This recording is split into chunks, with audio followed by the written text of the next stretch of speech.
नमस्ते।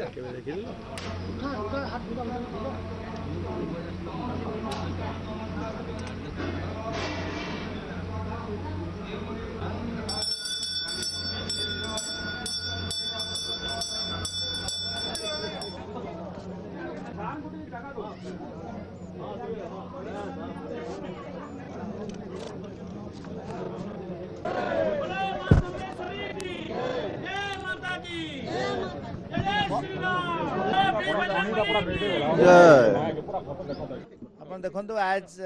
प्रथम थर लगी मुई आमर नुआ सरकार हला परे माँ समलेंकर आशीर्वाद नेवार लगी आसचु आमर कार्यक्रम रे आज बुर्ला मेडिकल कॉलेज रो स्टूडेंट यूनियन रो एनुअल फंक्शन अच्छे सेने जॉइन करमी आउ हॉस्पिटल रो स्थिति समीक्षा करवार भी कार्यक्रम रही माँ पाखे मोर गोटे प्रार्थना माँ आशीर्वाद करुन नुआ सरकार रो उपलब्धि हो आ समस्ते ओडिशावासी सुखरे रहे इटा माँ पाखे मोर प्रार्थना।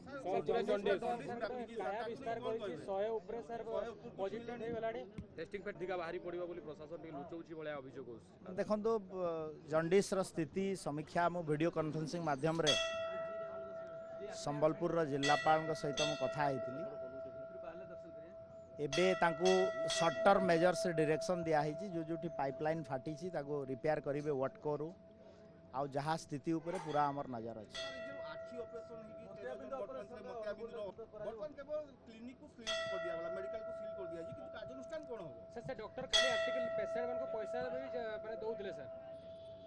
आपन देखंतु आमे तुरंत कार्यानुष्ठान रे आपन जो कथा कहते क्लिनिक को सील तापरे आमे क्लिनिकल एस्टाब्लिशमेंट एक्ट रे कौन करा जिवो ता उपरे मध्य चर्चा चली। द्वितीय कथाटी है जे we are more concern about the health of the patient आउ मु आज पर्सनाली बुर्ला मेडिकल कॉलेज जाई पेशेंट को सहित इंटरेक्शन करी मो पाखे जहाँ खबर 13टा पेशेंट रु 6 जन भल होगी घर को फेरी आउ जो 7 जन खंडे अच्छी तांकर भी कौन स्थिति अनुधान कला आखिरे सिडोमोनास बैक्टीरिया पाइथबा भिमसार डाक्टर कहते केमिति सिडोमोनास तांको आखि को आसिला यार तदंत हबो कि निश्चित भाव में आम आज स्थिति समीक्षा कला मुझे मंतव्य देवी स्वास्थ्य मंत्री हेले आगर पश्चिम स्वास्थ्य मंत्री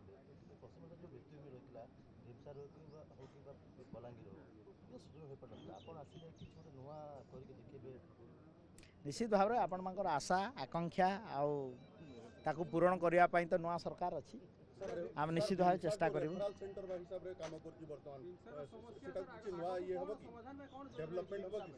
आप देखते सरकार शपथ नबार 15-20 दिन हो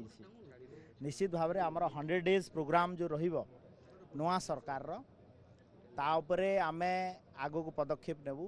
एवं माननीय मुख्यमंत्री मोहन चरण माझी पूरा स्ट्रिक्ट निर्देश अच्छी आमे हेल्थ सिस्टम को सुधार करने प्रचेषा डिप्थेरिया इश्यू रे मु वीडियो कॉन्फ्रेंसिंग माध्यम रे रायगड़ा कोरापुट कलाहांडी जिला कार्यालय सहित कथबार्ता होती एवं जो इश्यूटा होती आउ जमती स्प्रेड न करिवो सेतिमै कंटेनमेंट जोन कराई एवं आमर वैक्सीनेशन प्रोग्राम चली ताकू आमे नजर रखीचु स्थिति कंट्रोल रे अछि।